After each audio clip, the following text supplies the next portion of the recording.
threat was, pag pinatay niyo ako, papatayin ko kayo. So kung hindi naman nila sila balak patayin, why would they feel threatened?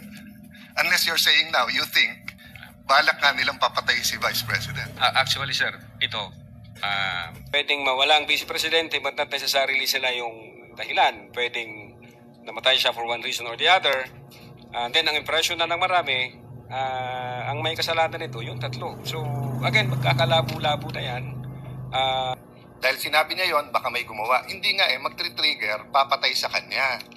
So para ma-trigger na patayin ang Pangulo, you're saying that VP Sara is asking other people to kill her so that they can kill Marcos.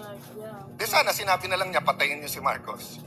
Sabi mo i-trigger, but anyway, I'm trying to process, but hindi logical yung sinabi mo that event will trigger.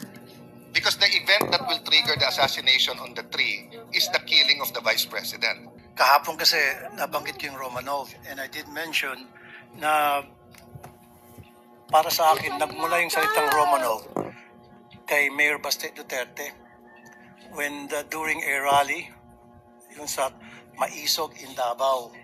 So, ang tanong ko ngayon kay Mr. Witness, matatandaan pa ba kung anong sinabi ni Mayor Baste Duterte patungkol dun sa Romanov that night? Yes, sir, I will try if Can you I tell remember us? it right. Ang sabi niya, Mr. President, sabi niya, remember what happened to the Romanovs.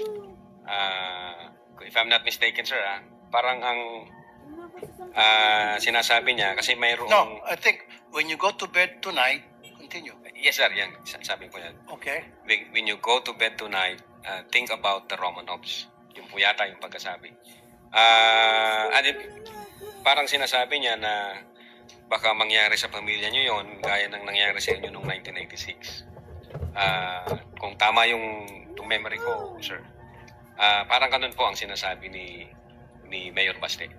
Kaya nga, Mr. Presiding Officer, nagtataka ako na binanggit yan ni Princess Maui doon sa press conference, sa online press conference ni VP Sara, yung Romanov na banta for Sara Duterte. When in fact, it was Baste Duterte ang nabitaw ng salita na yon, warning sa first family. So, which, Mr. Witness, para sa'yo, saan ba talaga yung Romanov nag-umpisa at sino ba talaga ang dapat mag-ingat dun sa banta na Romanov?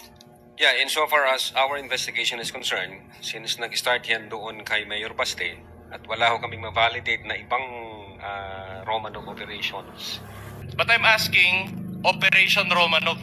So hindi naman think about the Romanovs. My question to you is this. With the permission of counsel for the respondent, Senator Tulfo seeks recognition again. What is the pleasure of Senator? Yeah, I just want to make it clear, Mr. Presiding Officer, na yung threat na yon, yung Romanov na salita, it was used to warn as a threat to the first family. I must be. Was it with me? Word Romanov came from the mouth of Mayor Baste Duterte, na para bang binabantaan niya yung first family. You follow me, Mr. Witness? Yes, sir. Tama po yun. Thank Tama you. po yun. Noted. Counsel may proceed. Your Honor, that you mentioned that Mayor Baste said that statement, think about the Romanovs, etc. Yes, sir. But he did not mention Operation Romanov. It was Princess Maui who mentioned the word Operation Romanov. And I know you don't have, I personally don't have any knowledge about what Mayor Baste said, and that is not the subject of this case. Let's just stick to the facts of this case. Okay? In the video, it was Princess Maui who said Operation Romanov. Alright? Now, will you agree with me that based on that question, there was also a threat against VP Sara and her family? That's the question. According to the question, sir, yes. Alright. Now, you mentioned yesterday that you can motu proprio investigate threats against the Vice President. Under the law, sir, yes. Alright. My next question is very simple. Did you conduct a separate investigation on Operation Romanov? Well, since ang focus ng operations namin, sir, is cybercrime. If the Vice President was the target of unauthorized intelligence or surveillance operations? We're not aware, sir. All right. With the permission of counsel, Chair will recognize Senator Judge Pangilinan, thereafter Senator Judge Erwin Tulfo. And itong investigasyon na sinasabing inimbestigahan ba yung threat against the Vice President? Kung hypothetically dumating si Princess Maui at nagpaliwanag tungkol sa Operation Romanov at sinabi niya ang detalye, Yes, sir. kikilos ba ang Definitely, cybercrime? sir. Ano ang Definitely. gagawin ninyo kung nakuha ninyo yung ganong klaseng impormasyon? We will validate the information first, sir. Ang problema, sabi nga ninyo kanina, hindi nga humarap. Opo, sir. But as in any other case, kung may humarap at pinag-usapan at sinabi ganito yung threat, what is the standard operating procedure of the NBI? We validate first the information, sir.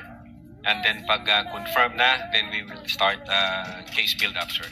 Thank you. Thank you. Yung Romanov plot, well, aside from what Senator Judge Tulfo said, that came from Baste, but I picked it up doon sa video na pinalabas kanina ng defense, Yes, Your Honor. yung Romanov plot versus Sara, according to Princess Maui.